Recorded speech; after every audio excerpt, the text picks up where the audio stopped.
Bonjour à tous et bienvenue pour cette séance de plongée dans le web sémantique. Donc, je me présente, je suis David Touma, cofondateur et directeur technique d'Open Datasoft. Et donc moi je suis Benjamin Moreau, doctorant à l'Université de Nantes et aussi du coup chez Open Datasoft. Voilà, donc on va vous parler aujourd'hui de données, on va vous parler de données ouvertes et de données structurées et liées. Un petit mot d'abord sur Open Datasoft. Donc, Open Datasoft est une jeune société française qui propose à ses clients une solution qui leur permet de valoriser leurs données, de les rendre prêtes à l'emploi, donc de les valoriser en les mettant à disposition dans un format explorable, en les rendant disponibles via des API qui vont permettre à des développeurs d'applications d'intégrer ces données à leur programme, et en les mettant en scène via des data visualisations, des data stories diffusées sur les portails des clients.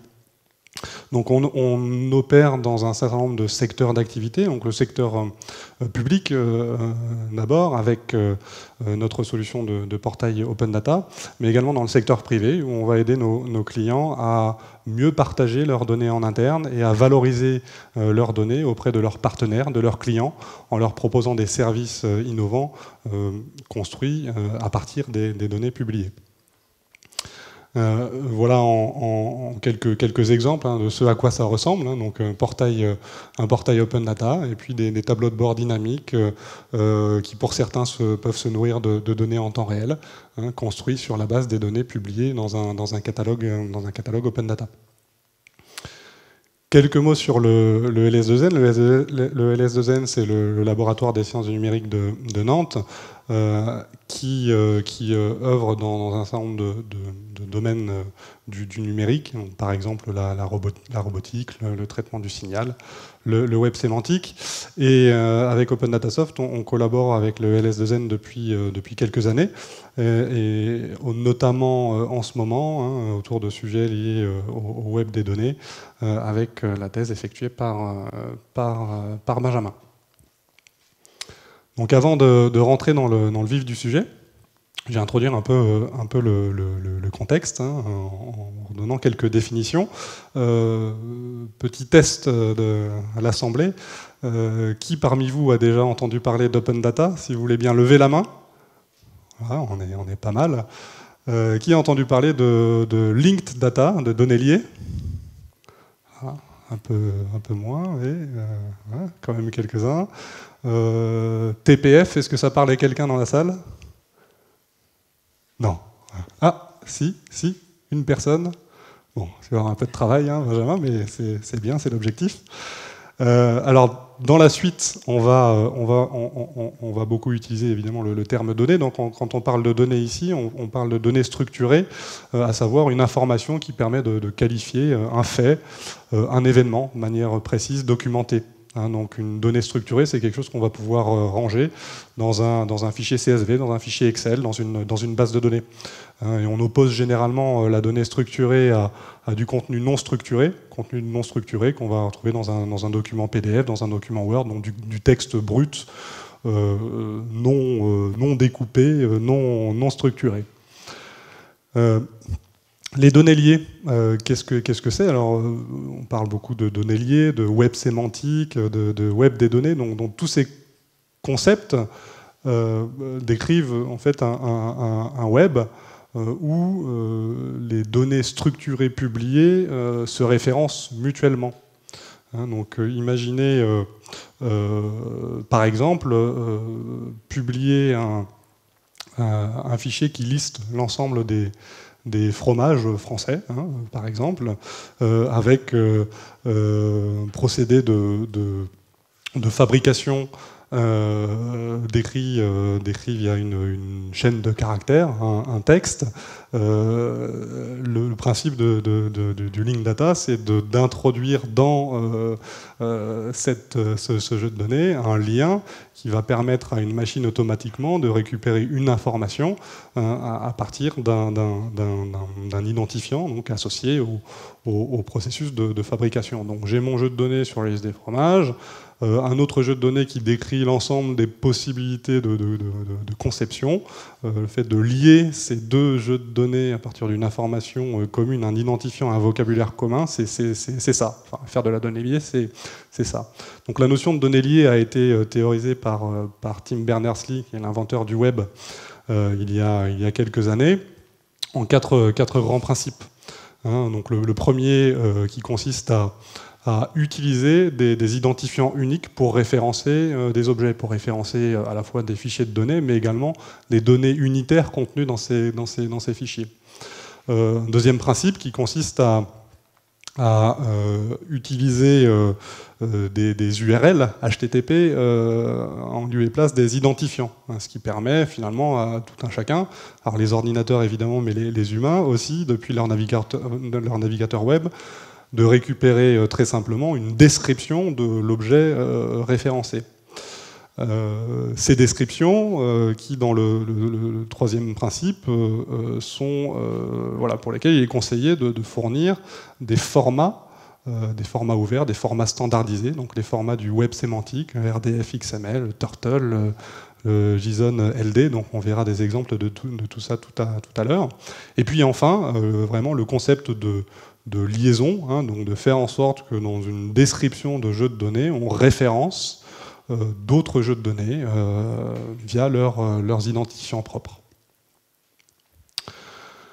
Donc l'open data, vous êtes un peu plus familier avec le sujet. Donc l'open data, c'est le mouvement qui finalement entraîne les organisations publiques à publier gratuitement et en minimisant les contraintes de réutilisation leurs données sur Internet, de les mettre à disposition de leurs concitoyens, de sociétés, d'acteurs innovants, de sociétés de services, de start-up, qui à partir des données publiées, donc que ce soit des données de budget, des données référentielles géographiques, des données temps réel sur les transports, des données sur la consommation énergétique, vont donc à partir de ces données qui appartiennent réellement aux citoyens, produire des services innovants, enrichir des applications existantes avec des données contextuelles.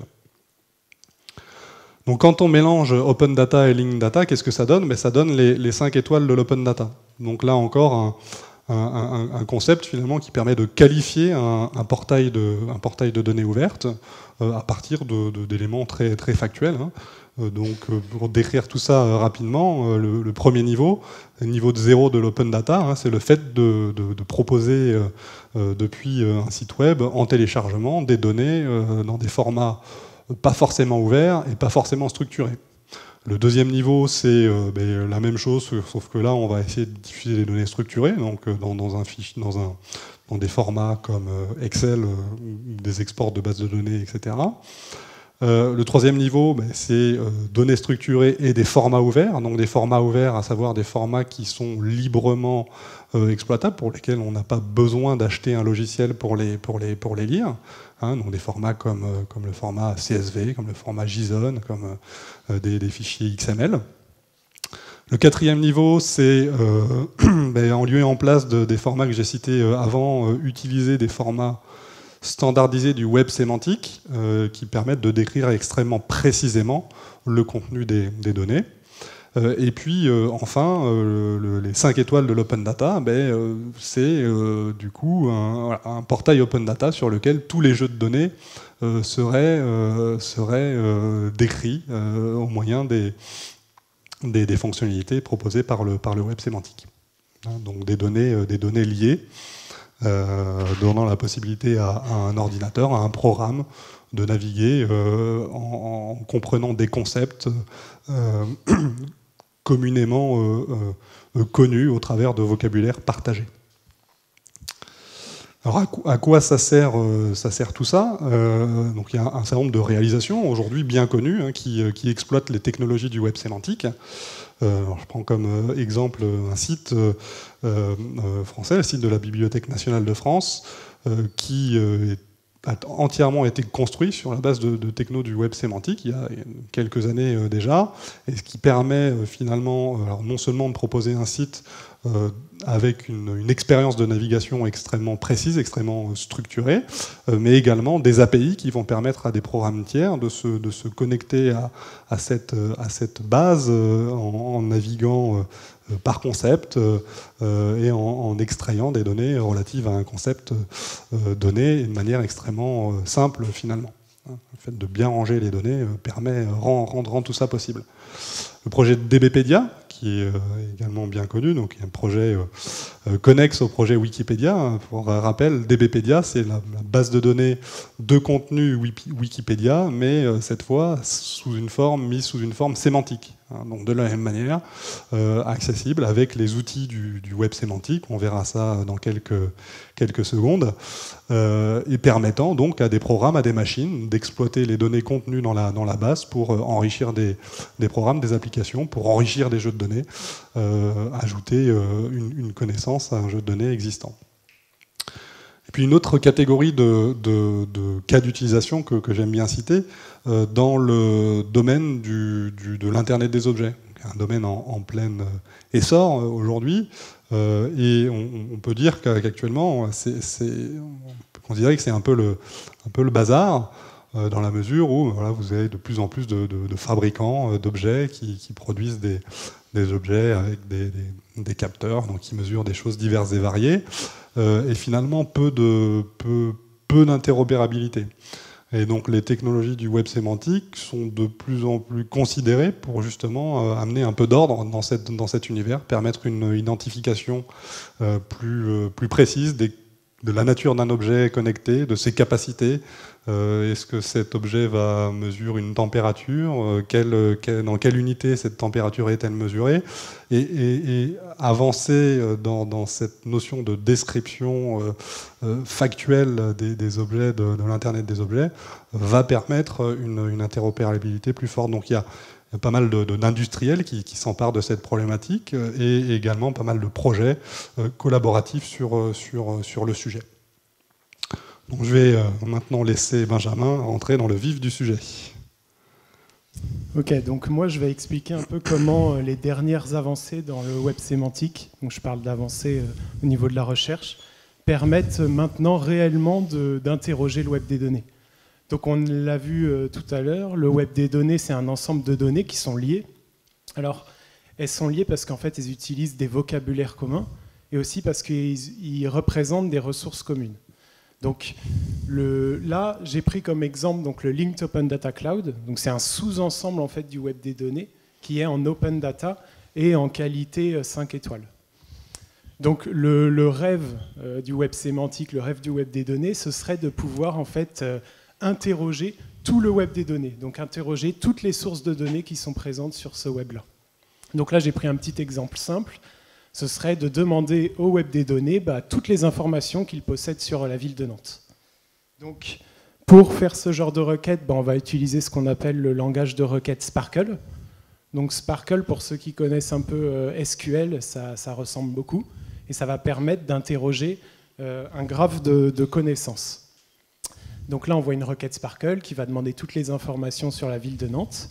Et à droite, j'ai mis un petit exemple de jeu de données en RDF, donc au format web sémantique. Donc dans ce format, alors, les données sont stockées sous forme de triplet. Donc un triplet, c'est toujours un sujet, un prédicat, un objet. Et ça, c'est censé représenter un fait. Donc si on prend par exemple le premier triplet, on dit que la ressource ex-Nantes est de type ville. Et on fait ça comme ça pour chaque triplet. Donc si on regarde un peu plus la requête Sparkle, on voit qu'elle possède donc 2 triple patterns. Alors une requête Sparkle en fait est toujours constituée de plusieurs requêtes triple patterns. Et une requête triple pattern en fait c'est juste une requête toute simple qu'on peut exécuter sur des triplets. Donc si j'exécute la première requête triple pattern sur mes données qui sont à droite, je vais demander toutes les ressources qui sont de type ville. Donc là, je vais récupérer par exemple Nantes et Rochefort. Si je prends le deuxième triple pattern, je vais demander toutes les ressources qui ont comme nom Nantes. Donc là, je vais récupérer forcément ex-Nantes, donc la ville de Nantes, et aussi une musique qui était là dans les données et qui s'appelle Nantes. Et donc si j'exécute toute la requête Sparkle, donc je vais demander forcément la ressource qui est de type ville et qui s'appelle Nantes. Donc je vais récupérer la ressource ex-Nantes, et après le describe va servir pour récupérer tous les triplets qui parlent de la ressource de Nantes. Donc ça, c'est une requête Sparkle qui est toute simple, mais on pourrait imaginer une requête Sparkle qui possède énormément de triple patterns. On peut aussi faire des jointures entre jeux de données, et on pourrait aussi imaginer, par exemple, qu'il y a des filtres dedans où on exécute, par exemple, des expressions régulières. Donc voilà, en résumé, une requête Sparkle, ça peut être aussi très très très complexe, et c'est ça un peu le problème, ou c'était au moins le problème du web sémantique. C'est que quand on va demander à un serveur comme ça une requête qui est très complexe, ben, il va peut-être mettre plusieurs heures à répondre, et si une autre requête arrive et pose une question beaucoup plus simple, ben, il va devoir attendre que la première requête soit terminée. Donc ça posait des problèmes de disponibilité des serveurs sur le web sémantique. Et donc il y a un papier en 2013 qui est sorti qui estimait que en fait, environ 50% des serveurs Sparkle qui pouvaient exécuter des requêtes Sparkle n'étaient pas utilisables pour des applications qui avaient besoin de données en temps réel, donc d'exécuter des requêtes Sparkle comme ça en temps réel. Alors heureusement, depuis, il y a eu des alternatives, il y a eu des choses qui sont arrivées qui permettent de régler ce problème. Et il y a une approche qui nous, va nous intéresser particulièrement, c'est TPF. Donc Triple Pattern Fragment. Alors Triple Pattern Fragment, en fait, c'est une approche, une interface HTTP qui va proposer de répartir la charge de travail entre le serveur et le client. Donc le serveur, maintenant, il ne va plus exécuter des requêtes Sparkle, mais il va exécuter juste des simples requêtes Triple Pattern qu'on a vues tout à l'heure. Et c'est le client, en fait, qui va se charger de prendre la requête Sparkle, de la décomposer en requête Triple Pattern, et d'effectuer tout ce qui est jointure et filtre. Donc ça, cette approche-là, elle marche très bien en fait parce que souvent elle est connectée à une base qui s'appelle HDT, donc c'est un fichier compact qui contient des triplets RDF. Et ce fichier, il a une propriété qui est très importante pour TPF, c'est qu'il arrive à exécuter une requête triple pattern en temps constant. Donc ça, c'est une propriété qui est très importante pour que les serveurs soient disponibles. Alors ça, c'est bien, mais par contre, si une entreprise comme ça, qui a des bases en relationnel ou des bases orientées documents, veut se lancer dans le web sémantique, ils vont devoir dupliquer les données en RDF. Donc ça, aujourd'hui, on n'est plus obligé de faire ça. Il y a des techniques d'intégration virtuelle qui vont permettre d'utiliser les bases de données existantes. Donc, dans notre cas, dans l'approche Triple Pattern Fragment, il y a un médiateur qui s'appelle ODMTP et qui va permettre en fait d'exécuter des requêtes Triple Pattern sur des bases de données qui ne sont pas en RDF, donc des bases orientées documents, Elasticsearch par exemple, ou MongoDB, ou alors des bases relationnelles. Donc avec ça, on peut utiliser l'approche Triple Pattern Fragment, on peut se lancer dans le web des données, mais sans pour autant tout transformer les données en triplet.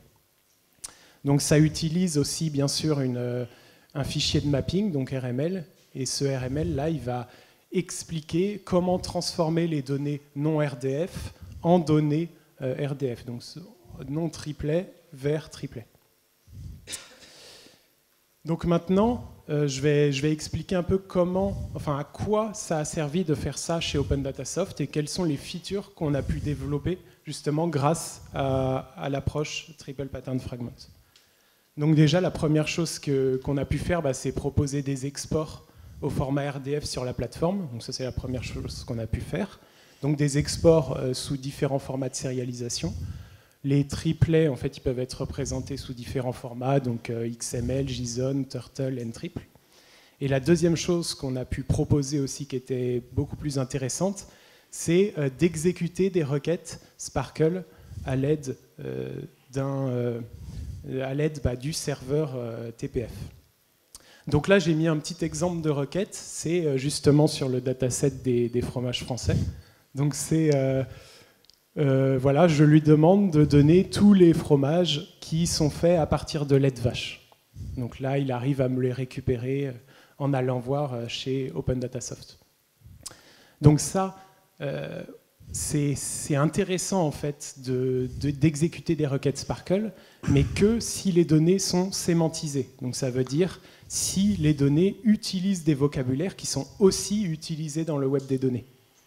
Donc pour faire ça, pour sémantiser les jeux de données, il existe donc plein d'outils d'intégration de données, mais souvent ces outils, ils ont été faits donc par des chercheurs pour des chercheurs et ou pour des experts dans le domaine du web sémantique. Donc souvent, ils sont assez complexes à utiliser. Il faut souvent bien connaître toute la syntaxe Sparkle, donc ça peut être assez compliqué.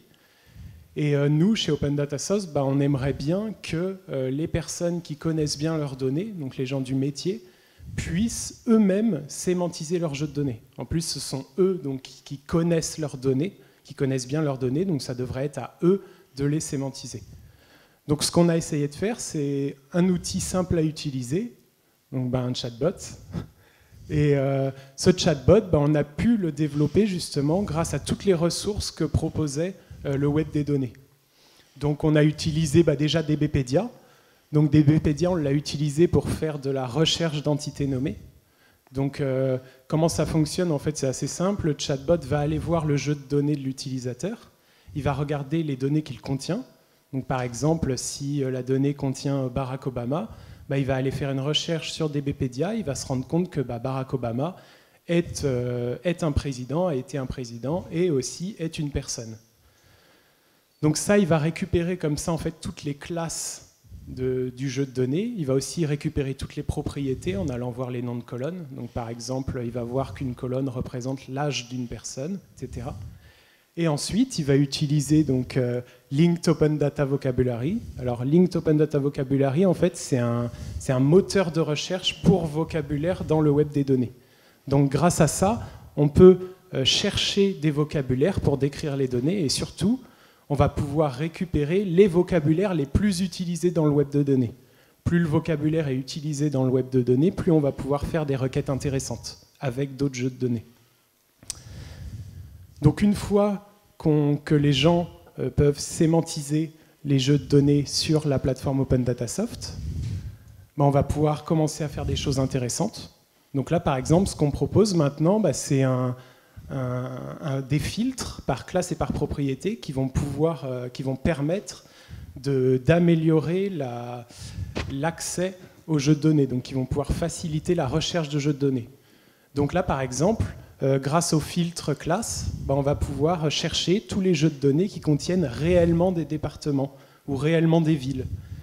Et aussi, on va pouvoir utiliser des termes plus généraux. Donc, par exemple, on va pouvoir dire « je veux tous les datasets qui contiennent des lieux ». Donc, ça va regrouper forcément les villes, les départements, etc. On va faire la même chose aussi pour les propriétés. Donc, on va pouvoir rechercher tous les jeux de données, par exemple, qui représentent des âges de personnes ou des superficies de lieux, etc. Donc là, il faut bien comprendre que ce n'est plus du tout une recherche par mots-clés. C'est vraiment que le dataset contient ces informations-là. Et ensuite, donc, la dernière feature, ce qui est vraiment importante, c'est la possibilité d'enrichir les jeux de données d'OpenDataSoft grâce à tout le web des données. Donc là, j'ai pris un exemple de jeu de données qu'on a sur la plateforme, c'est un vrai jeu de données, et ça représente les ressources protégées, donc des ressources protégées en France. Alors, la seule information qu'on a sur les ressources protégées, c'est leur nom en latin. Donc, c'est pas très explicite. On ne comprend pas très bien ce que c'est. On ne sait pas si c'est des plantes, si c'est des arbres, si c'est des animaux. On a du mal à réellement les utiliser, les filtrer. Et nous, ce qu'on aimerait bien, c'est de ce dataset, récupérer que les ressources protégées qui sont de type plantes, et on aimerait bien pour chacune de ces plantes avoir une petite description et une image. Donc ces données-là, nous on les a pas chez OpenDataSoft, on n'a pas de datasets qui ont ces données-là. Par contre, si on fait une petite recherche Wikipédia, ben, on se rend compte que toutes ces données-là, elles sont sur Wikipédia. Donc ça veut dire que si elles sont sur Wikipédia, elles sont aussi chez DBpedia. Donc pour aller récupérer ces informations, ben, c'est simple. Si le jeu de données est sémantisé, ben, on va pouvoir faire ce qu'on appelle une requête fédérée. Alors une requête fédérée en Sparkle, en fait, c'est une requête qui va aller chercher des données sur différentes sources.